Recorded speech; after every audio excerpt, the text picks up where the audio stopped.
जितने भी ग्रह हैं, चाहे राहु हो, केतु हो, मंगल हो, शनि हो, बुध हो, भौम हो, सूर्य हो, ये सारे जो ग्रह हैं ये शंकर भगवान के शिवलिंग के पास में विराजमान है।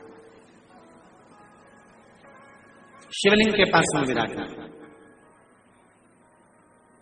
कभी मौका मिल जाए, विवाह शादी में देरी हो रही हो, या कोई नया कार्य चालू कर रहे हो उसमें देरी हो रही हो, या कोई सर्विस के लिए, नौकरी के लिए जा रहे हो और वो कार्य नहीं हो रहा हो, तो एक धतूरा, केवल एक धतूरा, उस धतूरे को फोड़कर उसके अंदर का फल निकालकर उस फल को शिवलिंग पर चढ़ाकर एक लोटा जल शंकर भगवान को समर्पित करता है। दिन होना चाहिए मंगलवार। कौन सा दिन होना चाहिए? जम के बोलो जरा, मंगलवार। समर्पित करो। उसके बाद में आप विवाह के लिए अगर समर्पित करे हैं तो विवाह में देरी नहीं होगी। व्यवसाय और व्यापार के लिए या नौकरी के लिए समर्पित करे हैं तो उसमें देरी नहीं होगी। एक पत्र में आया है, सुनिए, बड़ा सुंदर संवाद। और एक निवेदन करूंगा सबसे, कर्जा किसी से मत लो, क्योंकि जिंदगी भर कर्जा का नाम है कर कर के जा, और उसी का नाम है कर्जा। जिंदगी भर चुका चुका के मर जाते हो, बच्चों को चुकाना पड़ता है। एक बार अगर कर्जा लेने की जरूरत पड़े तो मेरे महादेव के चरणों में जाकर 7 दिन लगातार घी का दिया लगाकर बेलपत्र समर्पित कर जल चढ़ाना। रोज एक बेलपत्री उठाकर घर में लेकर आना और उससे कहना कि तू कृपा करना कि मुझे कहीं कर्जा लेने की जरूरत नहीं पड़े और मेरा काम निकल जाए पूरा। कई माताओं की आदत होती है, जब शंकर भगवान को बेलपत्र चढ़ाती है तो उस बेलपत्र पर ओम लिख देती है या चंदन लगा देती है या बीच पत्ती पर थोड़ा सा कुछ भी लगाएगी।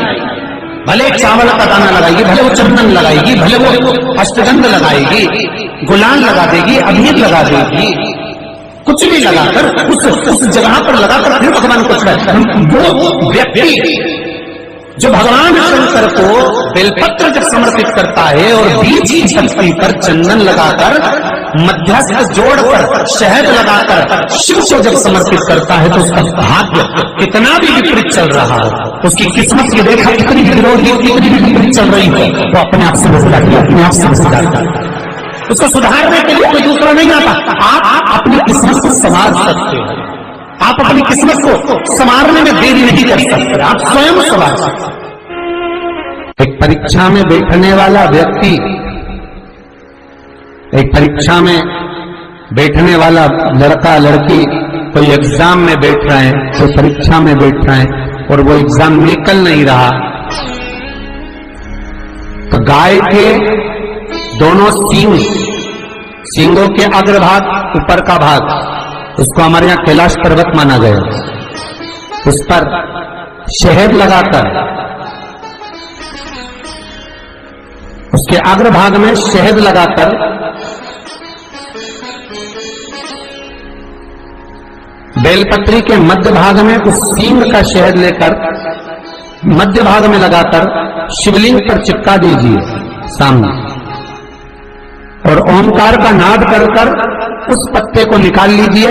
उसका शहद मस्तक पर चंदन में घोल कर तिलक लगाकर परीक्षा में जाकर बैठिए। आप जितना याद कर कर गए हो, आपके सम्मुख में, आपके एग्जाम में वही आएगा जो आपने याद किया है और आप उसको क्लियर कर सकते। तिथि के दिन गन्ने का रस, गन्ने का रस जानते हो, ईख का रस, गन्ने का रस तुलसी जी के क्यारे में हाथ में लेकर 7 बार अपना नाम और गोत्र बोलकर छोड़ दो। जिंदगी में 3 साल में तो करोड़पति बनकर बैठ जाओगे। अभी लक्ष्मी की कमी नहीं आ सकती। और ध्यान देना, इसको अपनी जिंदगी में लिख कर रखना। शिव महापुराण की कथा करती है, आपको सुख अनुभव हो जाए। कार्य से जिंदगी में कभी संपदा कम नहीं हो सकती, संपदा बढ़ती चली जाती है। संपदा घट नहीं सकती, बढ़ेगी पर घटेगी, कष्ट नहीं आ सकता, रोग बीमारी तकलीफ नहीं आ सकती। विशेष आज आपके मन में कोई मनोरथ बड़ा है, कोई कामना बड़ी है और बाबा से आपने विनती करी कि मेरा ये कार्य अटक रहा है, आप पूरा करोगे, मुझे विश्वास है। 108 चावल के दाने चढ़ाना, आपने चंदन लगाया, हाथ की हथेली पर 108 चावल के दाने को घर से गिनकर लेकर गए और उसको हथेली में रखा।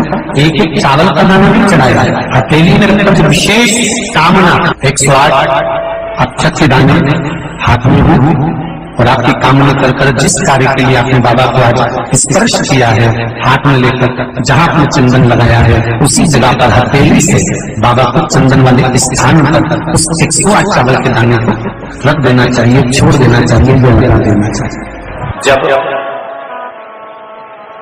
आप किसी कार्य के लिए आगे बढ़ रहे हो और वो कार्य हो ही नहीं रहा, बहुत प्रयास कर लिया आपने और वो काम हो ही नहीं रहा, अथक प्रयास कर थक गए, तब घर से जब निकलो तो एक विचार कर निकला, मुख से कहकर निकलना कि आज मैं इस कार्य के लिए जा रहा हूं और मेरे साथ मेरा महादेव जा रहा है।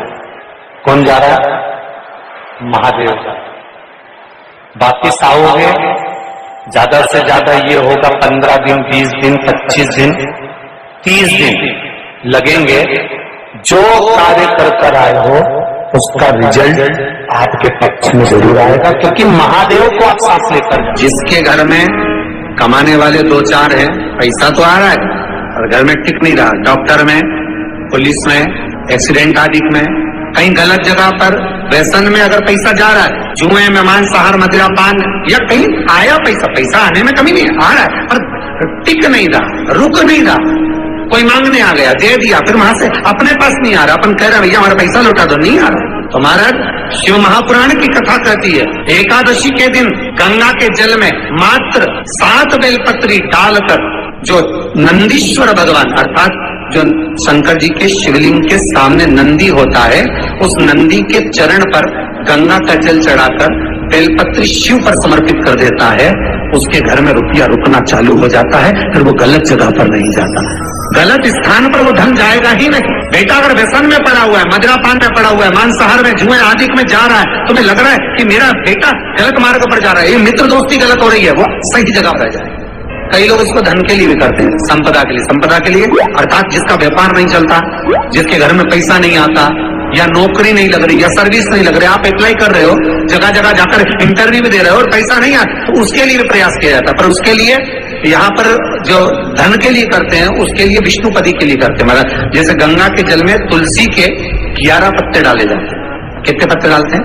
11 तुलसी के पत्ते डालते हैं, और उसको किसी भी नारायण के मंदिर में, राम कृष्ण शिव शंकर नहीं, राम कृष्ण भगवान विष्णु दत्त आदि जितने नारायण के मंदिर हैं, उस मंदिर में किसी भी पात्र में, एक छोटे से पात्र में उसको भरकर रखी जाती है महाराज, उससे भी जॉब, सर्विस, नौकरी में सफलता प्राप्त हो जाती है। परंतु वो भी एकादशी को ही होता है। कुछ देर तक पात्र को रखा जाता है, फिर वही पात्र का जल किसी भी वृक्ष के नीचे डाल दिया जाता है, उससे भी नौकरी के लिए फायदा नहीं। जब जीवन में कहीं समस्या खड़ी हो जाए, कहीं बहुत विकट समस्या है और कोई हल ना मिल रहा, तब जिस शिव मंदिर में आप आराधना करने जाते हो, पूजन करने जाते हो, अर्चना करने जाते हो, उस मंदिर के पास में कहीं बेलपत्री का वृक्ष ढूंढो और उस बेलपत्री के वृक्ष के नीचे केवल आप जाकर एक मूंग का दाना या एक चावल, वहीं पर जो कंकर पड़ा हो उसी कंकर को शिव मानकर आप समर्पित कर लोटा भर के जल समर्पित कर दो।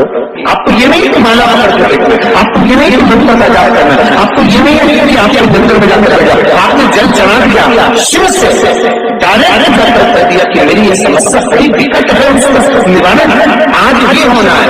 आप बाबा पर छोड़ दो, 3 घंटा 2.5 घंटा लगेगा, मेरा शंकर उसको सुधारने में लग जाएगा, पक्का है वो सुधार।